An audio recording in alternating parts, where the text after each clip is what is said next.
త్రిమూర్తి సాయి దత్తాత్రేయ దివ్య చరిత్రలో మహర్షి అత్రి సాధ్వి అనసూయలు జగత్తుకే ఆదర్శమైన దంపతులు. అన్యోన్యాశ్రయం అవినాభావంగా ఒకరినొకరు జన్మించారా అన్నట్లుండేవారు. అత్రి సప్తఋషులలో మేటి, త్రిగుణాతీతుడు, త్రికాలాబాధ్యుడు, సృష్టికర్త, మానసపుత్రుడు. ఇక అనసూయమాత రూపం దాల్చిన ప్రేమ, కరుణలే. అసూయ అనే మాట ఆమె దరిదాపుల్లోకి కూడా రావటానికి వీల్లేదు. కర్దమ ప్రజాపతి దేవహుతి దంపతులకు అద్వితీయురాలైనప్పటికీ ద్వితీయ తనయగా అనసూయ జన్మించింది. పాతివ్రత్యానికి మరో పేరు ఆవిడ. సీతారాములకు అరణ్యవాసములో ఆతిథ్యమిచ్చి సీతకు పతివ్రత ధర్మాలను ఉపదేశించిన సతీలాలమ ఆవిడే. దంపతులిద్దరూ సదా దేవత పిత్రతిథి క్రియలలో నిమగ్నమయ్యేవారు. అతిదేవోభవ అనే ఆర్యోక్తిని మనస వాచ కర్మణ పాటించేవారు. గృహస్థ ఆశ్రమానికే వన్నె తెచ్చిన దంపతులు వారు. సదా బ్రహ్మానందములో మునిగి ఉండేవారు. అట్టి పుణ్య దంపతులకు ఒక్కటే కొరత, భగవంతుడు సంతానాన్ని ఇంకా ఎందుకు ప్రసాదించలేదా అని.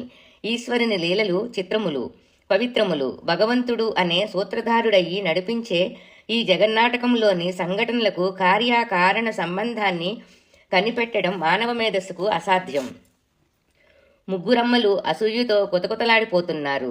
అత్త కోడలు ఆడబడుచుల మధ్య ఉండే మనస్పర్ధలను ప్రక్కకు నెట్టారు. అనసూయాదేవిని ఏ విధంగానైనా ఆవిడ పాతివ్రత్య నిష్ట నుండి భ్రష్టురాలను చెయ్యాలని నిర్ణయించుకున్నారు. శ్రీ బుద్ధి ప్రళయాంతకి అన్నట్టు వెంటనే తమ పతులకు త్రిమూర్తులను స్మరించారు. బ్రహ్మ విష్ణు మహేశ్వరులు తమ దేవేరుల ముందు ప్రత్యక్షమైనారు. వాణి లక్ష్మీ గిరిజలు తమకే పతివ్రత శిరోమణులు అనే ప్రఖ్యాతి ఉండాలి, కానీ